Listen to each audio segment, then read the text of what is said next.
Bonjour et bienvenue au cœur de l'histoire de Secret d'Arras. Aujourd'hui, nous sommes à Arras, chef-lieu du Pas-de-Calais. Cette magnifique ville historique et universitaire regroupe près de 43 566 habitants pour une agglomération urbaine de 100 000 habitants. Aujourd'hui, nous allons vous emmener au cœur du Secret d'Arras.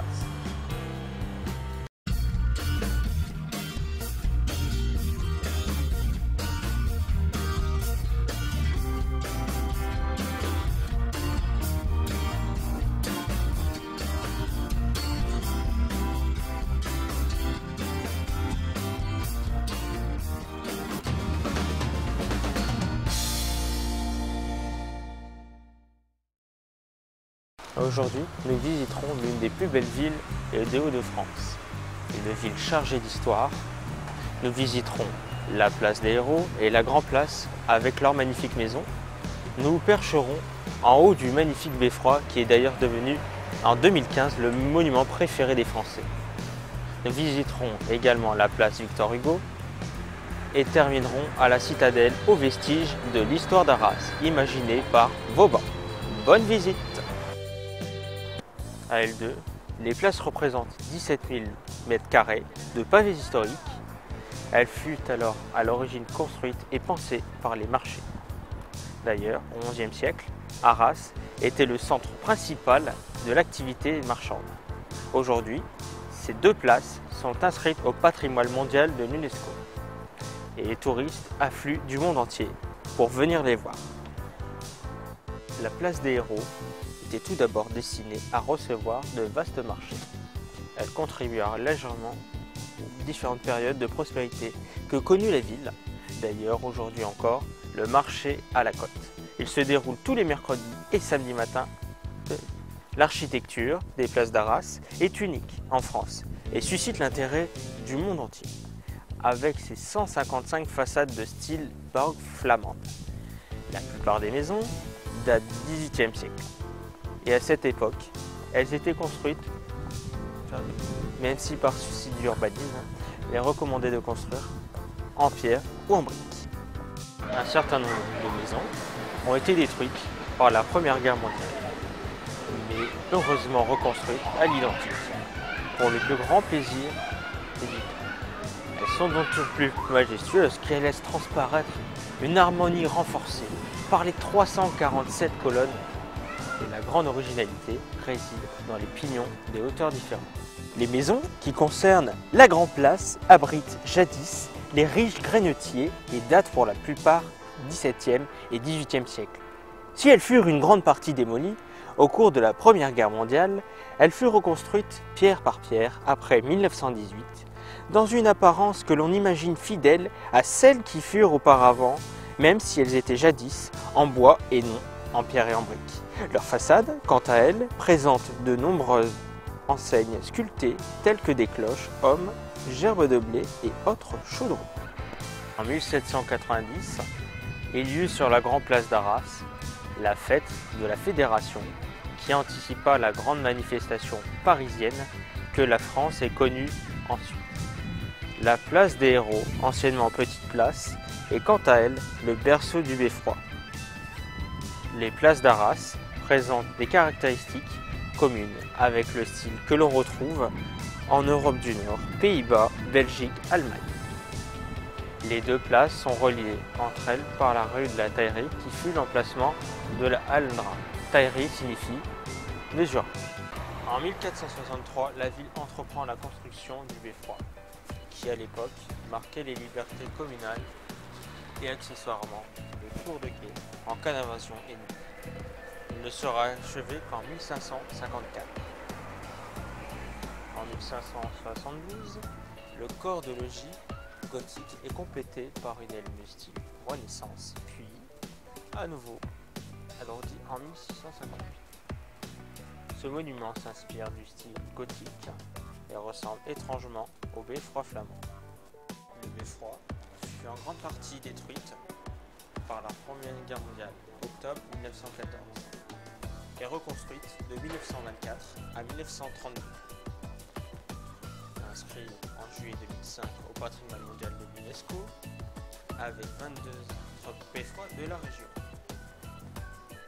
Que vous pouvez voir juste ici, exactement le 15 juillet 2005.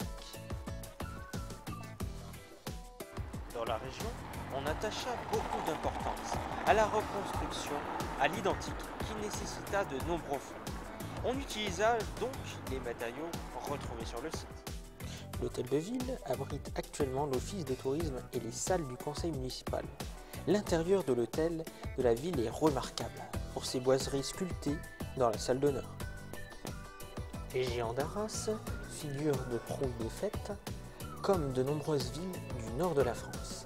Arras a aussi ses géants, Colas, Jacqueline et leur fils Dédé. Ils sont nés en 1891 et Dédé en 1995, bien que faisant partie intégrante du folklore populaire depuis 1812, date à laquelle ils apparurent dans une chanson de Lenguet composée spécialement pour la fête d'Arras. Leur première sortie a eu lieu au carnaval en 1891. Les deux mannequins d'osier de 6,25 mètres de haut furent fabriqués par Vanier d'Arras. Monsieur Capron est habillé à la manière des paysans artésiens. Au XVIIIe et XIXe siècle, les deux têtes avaient été réalisées à Paris. Ils furent malheureusement détruits au cours de la Première Guerre mondiale par les bombardements allemands, mais ressuscités après la guerre. Ils ont de nouveau péri en 1940 et sont de nouveau revenus en 1980.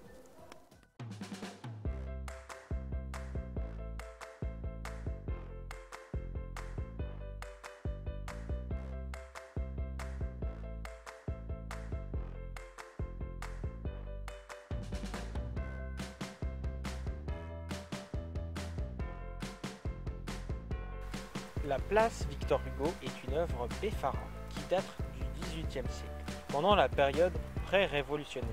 Elle fut construite en forme octogonale. Elle fut pendant les décennies le cœur de la basse ville. En son centre obélisque, une fontaine où des têtes de lions crachent leurs filets d'eau. La place Victor Hugo est un petit joyau à quelques minutes du centre-ville. Une place pleine de charme qui accueille pour le 1er mai un marché aux fleurs. Les pieux que vous voyez ici et qui contournent la place avaient autrefois une autre utilité. Et oui, pendant plusieurs décennies, la place Victor Hugo habita longtemps les marchés aux bestiaux. Monsieur. Oui, bonjour monsieur. Pourquoi la place Victor Hugo s'appelle-t-elle ainsi? Tout simplement parce que Victor Hugo est passé quelques jours ici. Donc voilà, ça s'appelle comme ça parce que il a passé quelques jours. Exactement, c'est ça, vous avez tout compris. Merci beaucoup. Merci à vous, bonne journée. Vous pouvez reprendre votre course, hein. Ciao hein.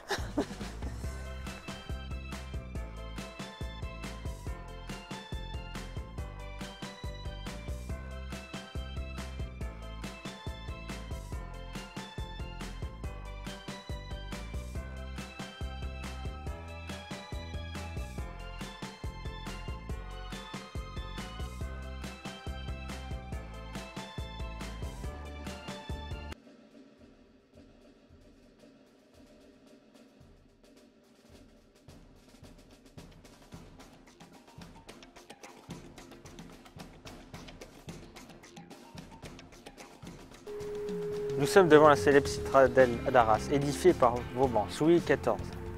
Elle est aussi appelée la Belle Inutile. Et pourquoi ça s'appelle non la Belle Inutile? Mais tout simplement parce que depuis sa création, elle n'a jamais servi pour protéger la ville. D'accord. Voilà. Bonne journée monsieur. Merci beaucoup. Merci. La citadelle d'Arras a été construite sur les plans de Vauban entre 1668 et 1672, sur l'ordre de Louis XIV. Son rôle initial, protéger la ville contre les invasions ennemies, Pays-Bas, Espagnols plus particulièrement. Mais sa position forte, peu stratégique, lui valut rapidement le surnom de Belle Inutile. Elle faisait cependant partie du Prix Carré, double ligne d'une ville fortifiée, destinée à protéger le royaume. Vauban a utilisé plusieurs techniques pour cette réalisation. Des fortifications ainsi que l'utilisation de l'eau servant à améliorer le système défensif.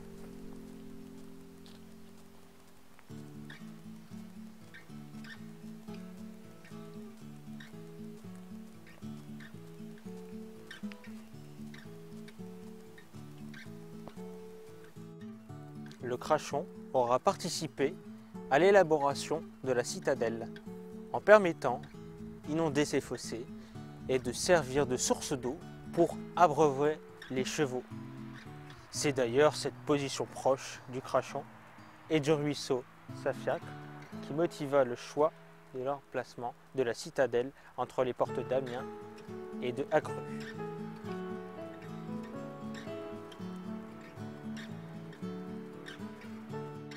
Autre lieu désormais important de la citadelle d'Arras, le mur des fusillés. Commémorant la guerre de 1939 à 1945, il regroupe 218 plaques portant le nom des victimes. En son entrée, une plaque rappelle In Memoriam, 218 patriotes de toute origine ont été fusillés de 1941 à 1944, dans les fossés de la citadelle d'Arras. Vous, qui venez en ce lieu, gardez en vos mémoires le souvenir de leur martyr. Entre août 1941 et juillet 1944, c'est en effet 218 patriotes qui seront tombés sous les balles allemandes dans le fossé de la citadelle. Français en majorité, les fusillés étaient aussi de nationalité polonaise, belge, portugaise, italienne, soviétique, yougoslave, tchèque ou encore hongroise, et d'âge allant de 16 à 69 ans. Plus d'infos sur le mur des fusillés. Et surtout une chose importante, n'oublions pas tous ces soldats qui sont tombés pour la France.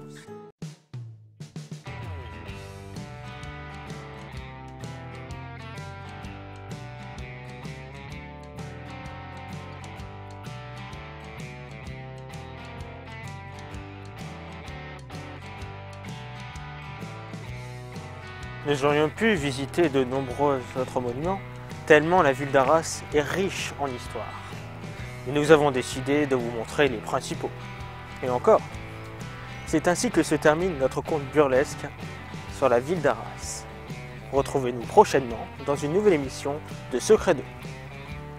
Retrouvez-nous sur notre page Facebook, la bande à Bono, mais également sur la page Le Rocard Libre Imitation. Vous pouvez aussi nous retrouver sur la page YouTube Le Rocard Libre Imitation. À bientôt.